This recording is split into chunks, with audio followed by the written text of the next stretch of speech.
حي على الفلاح.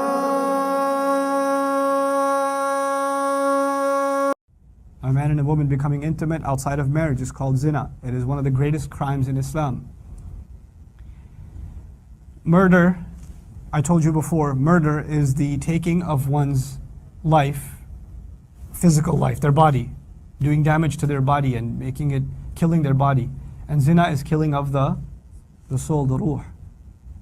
In this ayah, وَلَا تَقْتُلُوا النَّفْسَ الزِّنَا, and then وَلَا تَقْتُلُوا النَّفْسَ in the next ayah. In Surah Al-Furqan, you remember, Allah taught us about the slaves of Ar-Rahman, وَالَّذِينَ لَا يَدْعُونَ مِن دُونِ اللَّهِ إِلَهًا آخَرَ وَلَا يَقْتُلُونَ النَّفْسَ الَّتِي حَرَّمَ اللَّهُ إِلَّا بِالْحَقِّ وَلَا يَزْنُونَ. Allah said they don't call anyone other than Allah as a God, they don't kill, they don't do zina. Here what do you find? They don't do zina, they don't kill. He flipped the order of them. One of the benefits of that is to suggest that these are equal crimes. They're just as bad. In Islam, why is zina such a big deal? In our society, is zina a big deal? No, it's not a big deal. It's something celebrated. And actually, there are kids that are getting involved in it at an earlier and earlier age.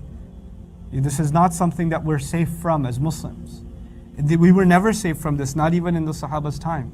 Even in the Sahaba's time, we were never safe from this, which is why we had to be told, don't even go near it. Because there's ways you can get near it. Near illegitimate relations, you know.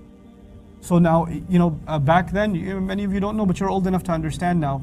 Back then, even in Sahaba's times, there were difficult situations. There were people that were in these kinds of relationships. It was a very open society in Medina. As a matter of fact, even in Mecca, a lot of people had relationships that had nothing to do with marriage. And Islam came and cleaned all that up. And a lot of companions were actually previously in those kinds of relationships and had to cut them off. So it's a really remarkable change that came into that society. Imagine a society where dating and having a boyfriend or girlfriend or whatever, or breaking up and going off with another relationship is very common, and all of a sudden this religion comes and cleans everything up. Is that easy a change to make for a person? No. It's a massive change. It's a huge, huge change that was brought by Islam to those people. So don't think that they were just these holy, sacred people that were sitting around and the ayah came and they were already living by it. No, that's not the case. They were so addicted to alcohol that the ayat about alcohol came in 3 phases. Allah did not just reveal, don't drink alcohol.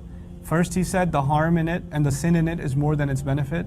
Then He said at least don't drink when you're drunk. And eventually years later He said stop. It is from the work of the devil. He didn't start by saying it's from the work of the devil. Was it always the work of the devil? Yes, but He never told the believers that until the very end. رِجْسٌ مِّنْ عَمَلِ الشَّيْطَانِ فَاجْتَنِبُوهُ. فَهَلْ أَنْتُمْ مُنْتَهُونَ. That came way at the end, one of the final revelations actually. Surah Al-Ma'idah, one of the last surahs to be revealed. That's where you find out that alcohol is completely haram. Why? Because these people were going through a change. So the society around us, even it can change. The point here is not it took so long to change. The point is it can change. The point is it can change. Those people were, they were people of alcohol consumption for thousands of years. They had no standards as far as zina is concerned for centuries and centuries. And all of a sudden Islam came, and within a few years, it all got cleaned up. It all got cleaned up. Now, what is وَلَا تَقْرَبُوا الزِّنَا about for you guys? Inshallah, probably we'll spend the rest of our session talking about just this ayah. Don't go near a zina. Don't go near the act of intimacy with with someone who's not your husband or not your wife. The Muslim wouldn't even think that. We would stay away from it. But Allah is not telling us to not do zina. He's telling us don't go near it. And there's a difference. The difference is, I want you to imagine the sin itself is right in the middle. It's the circle. But around it, there's a gravitational field. Like the planet Earth has a gravitational field. If you're inside the field, what's going to happen? You're going to get pulled in. You understand? If you're outside the field, you can float around. You're free. But if you get close enough, you're going to get sucked in. You're going to get sucked in. So now what is this? And the gravitational field, by the way, is it visible or invisible? It's invisible. So you getting close to zina is actually never sensible. It's not visible. You can't point at it and say, you're in the field. You can't. You can only tell that for yourself because you're going to feel the pull. The only one who can tell is you who's feeling the pull. On the outside, nobody will be able to point to you and say, you're doing something wrong.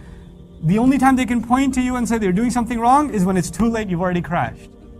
You understand? When the bad has already happened, when the crash has already occurred, that's when you can tell something bad has happened. Until then, it's all on you to recognize whether you're being sucked into the wrong direction or not. So it starts with something innocent. Okay. It starts with something innocent. It starts with something that's like, you know, just a conversation, just a smile, just assalamu alaikum, wa alaikum assalam, nothing big deal, you know.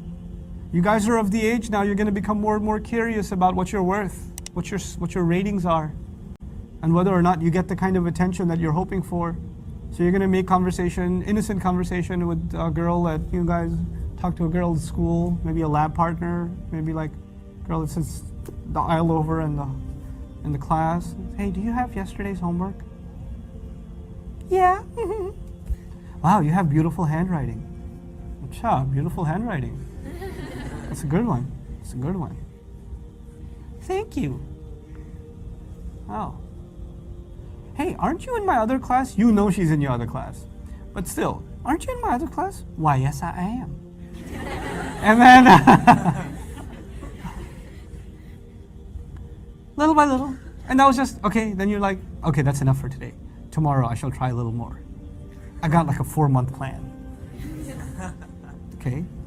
And it's innocent. And if somebody says, what are you doing? I just asked for homework. What? I didn't do anything. And somebody asked the girl, what are you doing? What? I just gave him my homework. What did I do? What? I didn't do anything. You just said I had nice handwriting. That's all. There's nothing. Nothing. It's completely innocent. Nobody on the outside will actually be able to blame you that you did something evil or crooked. It can't be proven.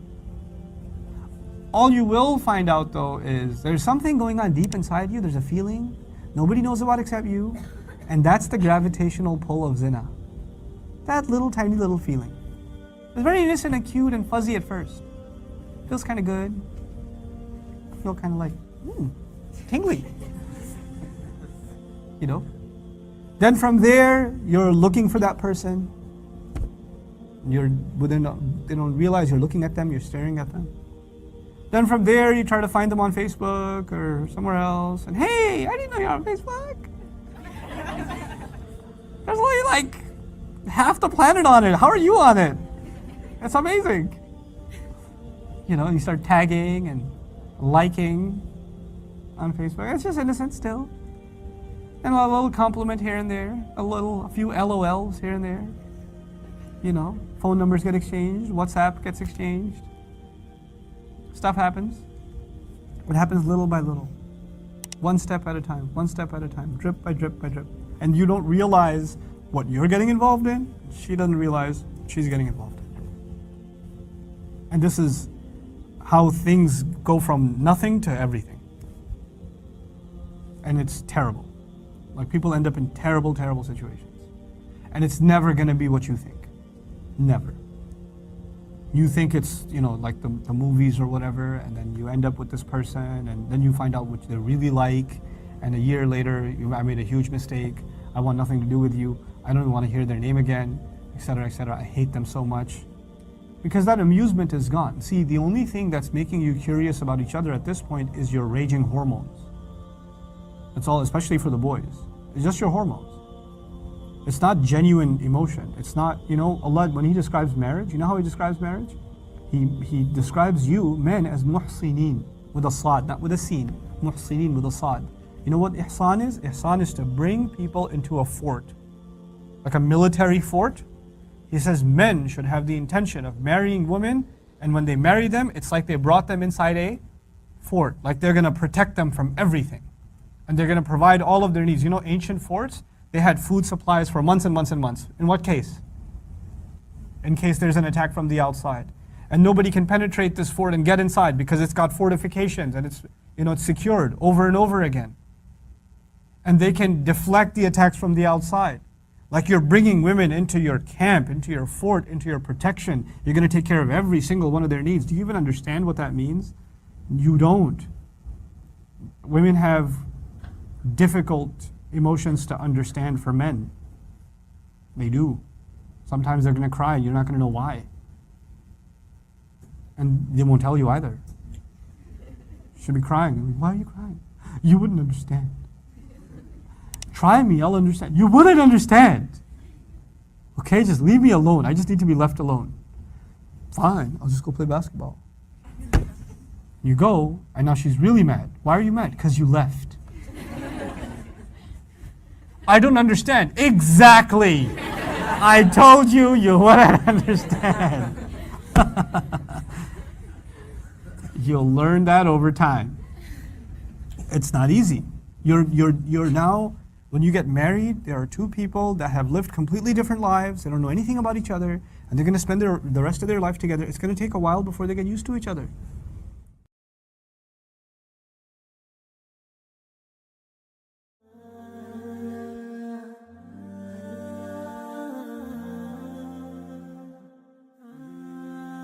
Assalamu alaikum wa rahmatullah. If you enjoyed this video, please do share it with friends and family. If you want to see more videos from this series, click on the box at the top. If you want to see other videos, click on the box at the bottom. And don't forget to hit the subscribe button. Thanks.